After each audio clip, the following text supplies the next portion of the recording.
confidently sharing your ideas is really safe. And you're asking for money and payment for your services more than you have before is so safe and a good idea. And we would teach the body that these new experiences safe, because otherwise the body will reject anything that it is not used to, because it's thinking that I'm not used to.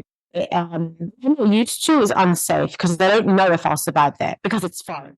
Body is having the experience of I have to continue, I have to keep going, and so you're going to overwork yourself because you haven't dealt with and sat with the pain that your well-intentioned parents had of pushing you to always do better. Folks, you have tuned into TGV and happy welcome to the Guiding Voice podcast series, the world's only quadrilingual podcast at this moment of recording, and we are trying to embark into multiple languages as we speak, and here we embark on transformative conversations for a better future, and we want to simplify and amplify your journey to success. I'm your host Navin Samala, dedicated to making the world a better place by bringing you wisdom through valuable discussions with experts designed to simplify and amplify your success. And thank you so much for tuning in.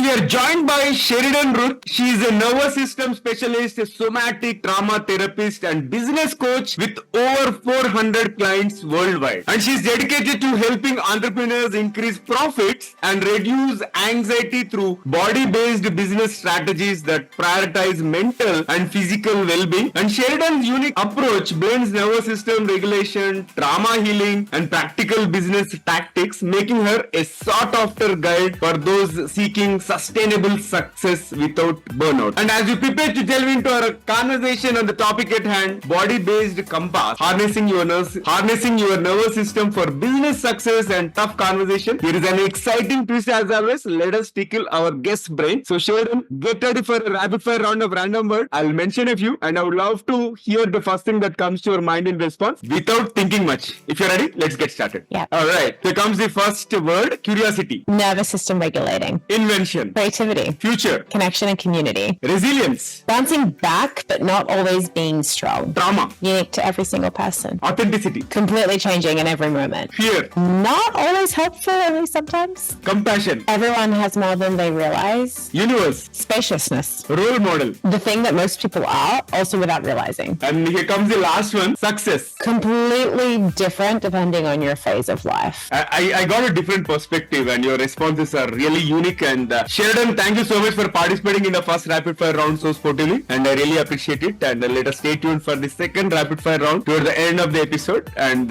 Sheridan, hearty welcome to TGV, the Guiding Voice. How are you doing today? Yeah, really good. Excited and almost curious about my own responses, and also curious to kind of hear yours and everybody else's, the words and the questions. Yeah, it's interesting, isn't it? It is indeed. Alright, so let's get started. I will ask a new standard question which I have introduced recently. Who is your guiding voice? My body. Oh, wow. Sheridan, your personal journey through loss and trauma is incredibly powerful. And how do these experiences shape your approach to business coaching and also nervous system work? I think it's in two ways. Number one is because I experienced a lot of pain at the same time that I was really beginning to build my online business. In a way, it shaped me simply because I didn't really have a choice. Either we learned to work within the constraints and the pain and the sadness and the dysregulation and the anxiety, and it would probably work, or I would end up I would have needed to get a job that I hated, and that would have been really, really hard and really difficult, and would have ended up really depressed. So it shaped it in that it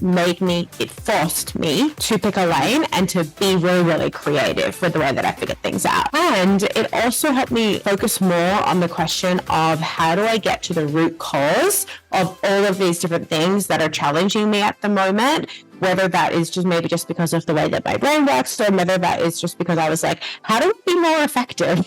How do we do this better? And how do we do this quicker. Now let's talk about your success mantra. So please share with us the top 3 things that have contributed to your success so far. Curiosity, which is interesting that it was your first word. Yeah. Curiosity with myself and others. Learning to read the way that my body communicates through sensations and emotions. And I would probably say like nervous system regulation, regulating my nervous system every single day. And Sheridan, many entrepreneurs might not see the connection between their nervous system and business success, right? So can you explain how our nervous system impacts our ability to navigate the challenges of entrepreneurship? Yeah, thank you for asking. It was perfect. So I think at the end of the day, the nervous system is the thing that connects your brain and your body. It's the part of your body that is always on the job. It's soaking in your surroundings. It's coordinating your digestion, your hormonal balance, the thoughts that you have, the emotions that you have, the actions that you feel inclined to take or not to take, or the opportunities that you see or the ones that you don't.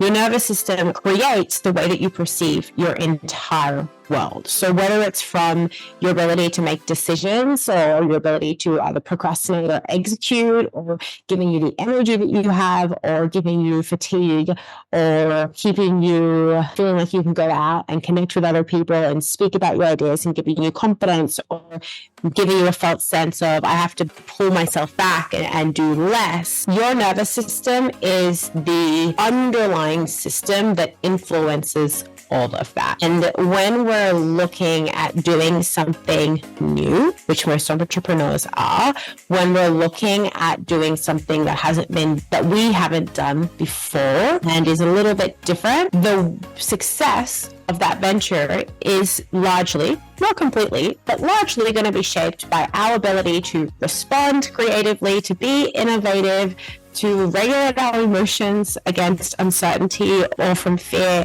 or to have the confidence and the creativity and the courage to go outside of our comfort zone so that we can achieve something outside of our current reality. And your nervous system gives you, or it takes away from you, the security to either do that or not. And also, what exactly is this body-based blueprint? In fact, I'm coming across this concept for the very first time, and when I've gone through your profile, it sounded so fascinating to me. So how can this body-based blueprint transform the way entrepreneurs approach business growth? Yeah. Can I ask you, when you first think of it, without thinking about getting this right or wrong, what's the first thing you think of using your body-based blueprint, and how you might have already applied that even? See, that's a tough question because I have not focused on this one so far. Right. And one thing what I can tell you is I try to keep myself active by exercising and all, because this is going to decide my day. If I'm not exercising on a particular day, I don't feel good.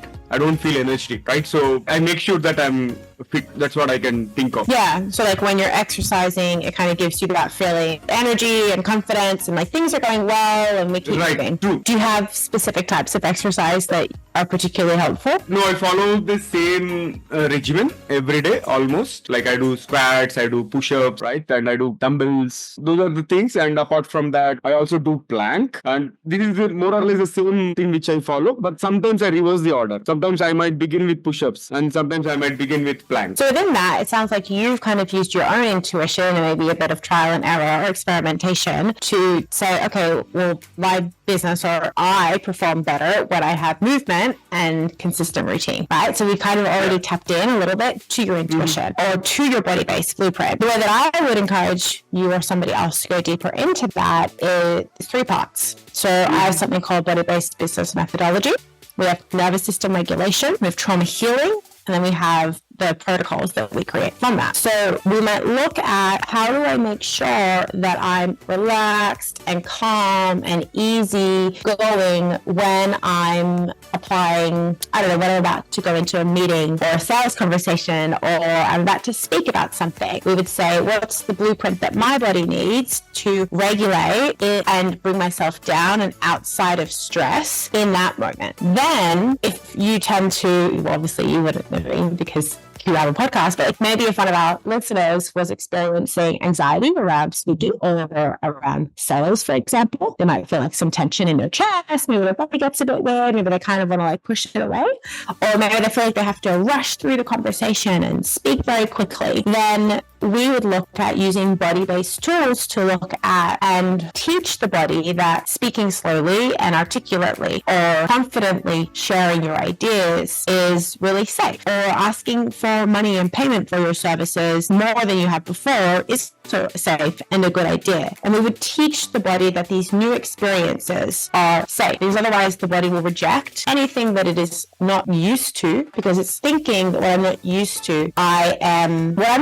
to is unsafe, because I don't know if I'll survive there because it's foreign. Then we need to use that information, so regulation and getting the body used to doing these things that it might perceive as unsafe, helping them understand that it is safe. We need to use that information and apply that to our strategies, our sales strategy, our marketing strategy, entire maybe decision-making strategy. So if you're a solopreneur and your body becomes overwhelmed by having lots of decisions, we need to figure out a way to keep you calm and make the decisions the business needs. Or if you struggle with, sometimes it feels like off when you're leading, you get like a feeling in your jaw, your shoulders when you're talking to your colleague, where we would be like, oh, what is that telling me? What is that kind of intuition or that message coming from my shoulders? Is it telling me that there's a better way to do this? Is it telling me that something is out of alignment with my values, or there's something happening inside of that other person that I'm picking up on? And how can I use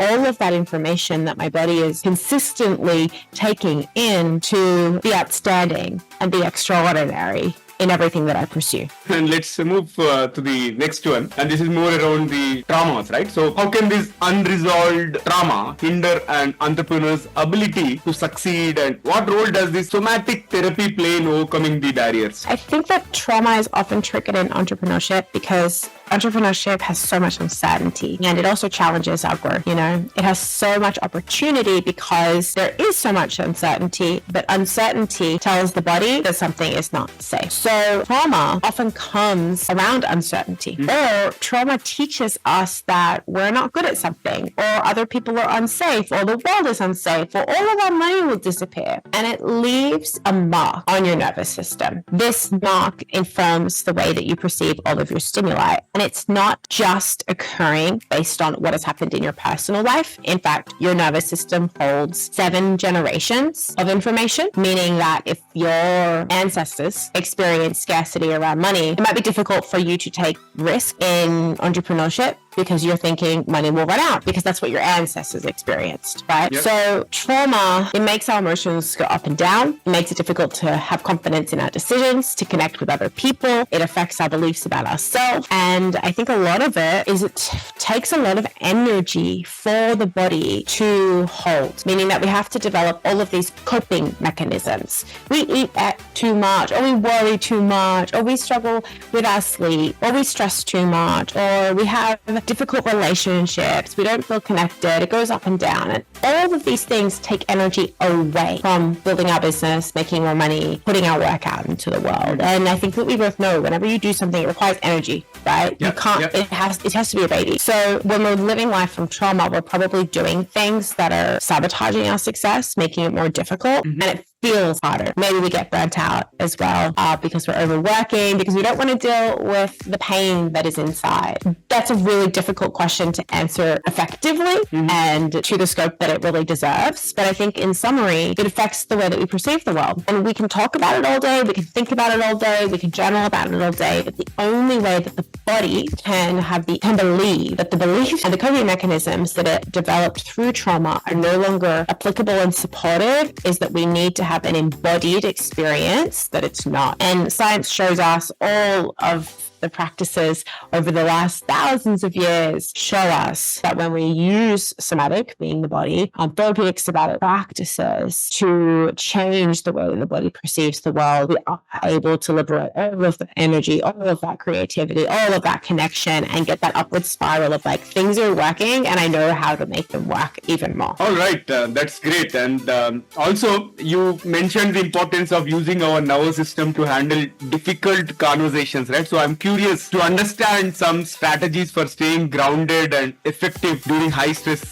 discussions. It will depend because there are so many different places your nervous system can go. So you might have like your fight response where you are really critical of yourself, or you become defensive of other people, or almost critical of other people. Or you might have your flight response, where it's like you become overwhelmed and you don't want to do it and you just want it to like be over and get it done with, and you probably almost avoid it. Then you might have more of a freeze response, whereas everything starts to feel really heavy, it feels really hard, it feels like getting anything done is a momentous task, and you almost have like an out-of-body experience where you feel kind of numb and you don't really know which to respond. Which one of those do you think you would experience more? If you've had like a really difficult conversation, do you get critical and defensive, or fearful and you want to run away, or do you kind of like shut down a little bit? So I'll give you, if you tell me which, I'll tell you a strategy. Normally, I'm a little regulated in that sense because typically I go prepared and I don't get into these kind of things because I've undergone very good trainings during my stint with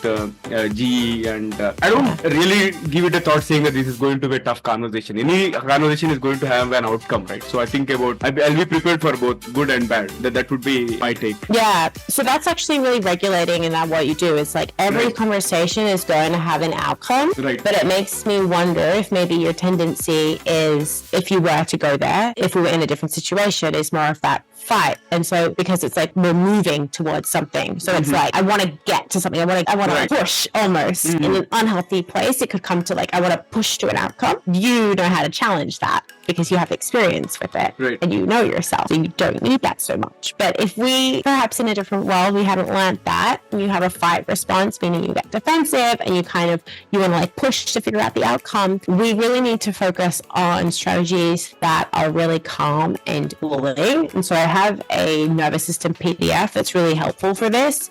Teaches everybody how to identify their states and then how to regulate in the moment without much privacy or without much time or even without other people noticing. So if you found yourself getting quite activated, meaning like maybe your body starts getting hot, or you start feeling like you want to interrupt the other person, or it starts feeling like you're no longer on the same page, it could be as simple as doing long exhales, just extending your exhale. It could be as simple as something we call cross the line exercises, which is when you would take your hands and take your right hand and place it on your left knee and your left hand and place it on your right knee. And you can like almost do that in your lap underneath the collar. You place your hands and you tap them over. So we're crossing the midline. So we're doing more stimulation in the body. Or it could be as simple as having a cooling, calming essential oil, which is going to support the body and being like, oh, we're calm. Or using a strategy like orienting. Orienting is when you look around the room and you lift your chin so that the vagus nerve gets the feedback that we're actually looking around the room, and you're showing your body, even though it sounds really silly and the body should know, you're showing your body, oh, no. The other person is there, but we're safe. Like, we're safe. Or connecting through emotions can sometimes be really regulating as well, and feeling seen and heard. So asking that other person to just recognize that you're experiencing a little bit of frustration because you're not getting somewhere, and being vulnerable in that space if the other person is a really safe, grounding person. All right. So now let's talk about the burnout, right? So burnout is again a common issue for entrepreneurs who are thriving, like spending 16, 18, sometimes 20 hours a day also. So how can this nervous system regulation help prevent burnout, especially in high pressure situations? Burnout occurs because we don't complete what we call the stress cycle. So burnout occurs when we have numerous stresses come into our life or into our day, and what we need to do is we need to complete that. We need to, there's a bear, I'm running away from the bear, I'm running away from the bear, I'm working really, really, really hard because I'm running away from the bear, I'm running away from the bear, I'm running away from the bear. And what happens to most people is they don't complete that stress cycle, and they say, okay, we're finished, the bear has gone, and we can kind of high-five each other, and what happens in daily life is we just get exhausted. We go to sleep because we're exhausted, but our body never had the real experience of, okay, it's gone, we're safe at the end of the day. We'll use the body-based business methodology to do that. We have to look at regulation. So how am I regulating myself and staying calm in the day? Am I going on a walk after a call so that I can kind of discharge some of that energy? Am I eating regularly? Am I sleeping the correct amount of hours? Like taking care of our health and being embodied. We have to look at that. But I think the biggest thing is that many high achieving entrepreneurs use work as a means to escape or as a means to prove. So we immerse ourselves in our business, often to the point of burnout, to avoid confronting the unresolved trauma or to prove something. You know, if you were taught when you were a kid that love comes when you got 100% on your test, got 99, it was like, why didn't you get 100? Then in your mind, you're going to be consistently working harder and harder and harder and harder and harder because your business will never get to 100 and your body is having the experience of, I have to continue, I have to keep going. And so you're going to overwork yourself because you haven't dealt with and sat with the pain that your well-intentioned parents had of pushing you to always do better. They really meant well, but it's hard no matter how wonderful and supportive that habit was. Or if you're going through a really difficult part of your life and you don't want to look at maybe if there's some grief or some stress, work becomes an escape. It makes me feel like I'm moving towards something and it becomes addictive. And so we override the body's desire for rest because if we stop working, then we have to deal with some level of comfort. And so we have to look at the trauma part of it. We have to almost confront that discomfort until it neutralizes.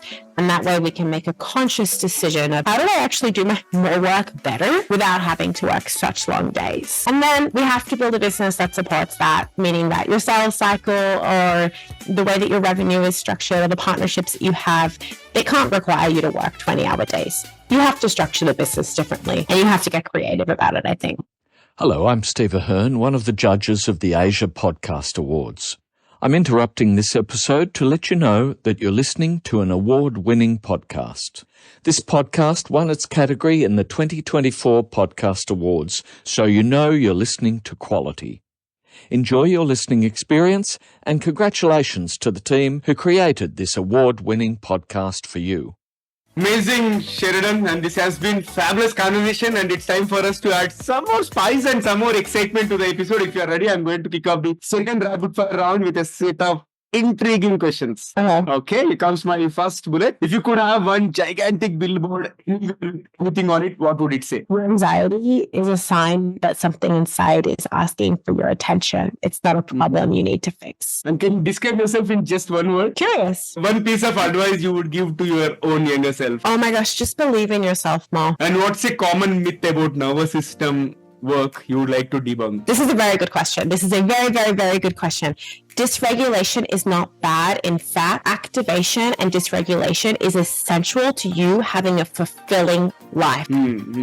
Okay. And a book that has changed your life. The Body Keeps the Score by Bessel van der. The Body Keeps the Score. And if you weren't a coach and therapist, what would you be doing? You know what? I would be probably, I worked in finance for a little while. I would probably go back to working in finance because I like the problem solving of it. It's fun. And one thing that makes you smile always. There are too many things. I had a blank. I thought the sun. I thought seeing my clients' transformation. That's probably the highlight of my life. Seeing the changes that happen in them is the thing that brings me the most. And here comes the last one for the second rapid fire round. What is the most challenging conversation you have ever had in your career? Back when I was coaching in a group container, I was like a co-coach, and it was very uncomfortable because the clients that we had actually began to favor my work more than the founder's work and were asking to work with me more than her. And unfortunately, that made her uncomfortable and she chose to basically fire me. And her exact words were that I was too good at my job, therefore I couldn't work with her. And I appreciate her honesty, but that was really hard for me because it didn't seem fair. And it didn't seem fair for me or for her clients. Got it. And thank you so much for participating in the second rapid fire round also. And let's get back to the mainstream. So here's the last question. Like for entrepreneurs struggling with anxiety and stress, right? What are some practical steps they can take today to start regulating their nervous system? Slow down. Learn your nervous system states. When I can send you learn your nervous system states and learn how to regulate without changing anything significant in your life. Super. Spot on responses. And Sheridan, I thoroughly enjoyed the conversation with you. And how is your experience being hosted on The Guiding Voice? I love this. It's so fun because it's rapid, it's quick, it's to the point, and honestly, this has been the highlight of my day. Thank you. Thank you so much and for joining us today, and really appreciate you, and looking forward to hosting you again in future. Yeah, So I wish you all the best in everything that you do. Thank you so much. You too. So friends, that was our episode with Sheridan Rook. And before we jump into the fun trivia section, we have a quick request. In case if you have enjoyed the conversation and found it useful, please share with at least 3 of your friends or colleagues who would also like TGV, the guiding voice, so spread the knowledge and help others grow just like you. Now let's talk about the lesser known facts about the nervous system. First one is gut-brain connection, and which is about enteric nervous system. The gut has its own nervous system called the enteric nervous system, which contains around 100 million neurons, more than the spinal cord, and often referred to as the second brain. It plays a crucial role in regulating digestion and can even operate independently of the brain. So this gut-brain connection influences mood and also mental health, showing how deeply the nervous system is integrated with our overall well-being. Second, neuroplasticity continues in adulthood. While it was once believed that the brain's ability to reorganize and form new neural connections, known as neuroplasticity, only occurred during childhood, research shows that neuroplasticity continues throughout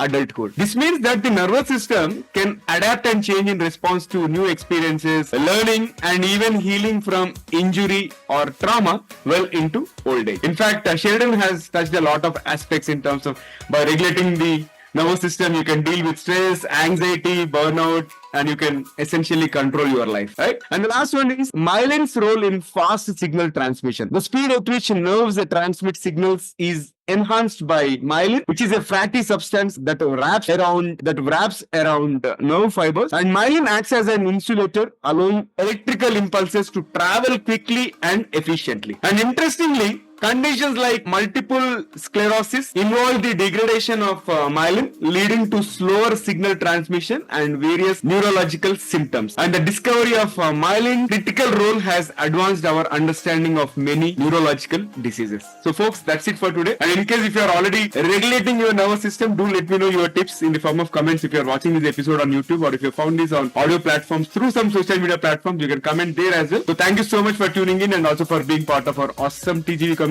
So until next time, take care, stay inspired, and remember, the best is yet to come. Goodbye for now. See you on the next episode with another amazing guest. Take care. Love you all.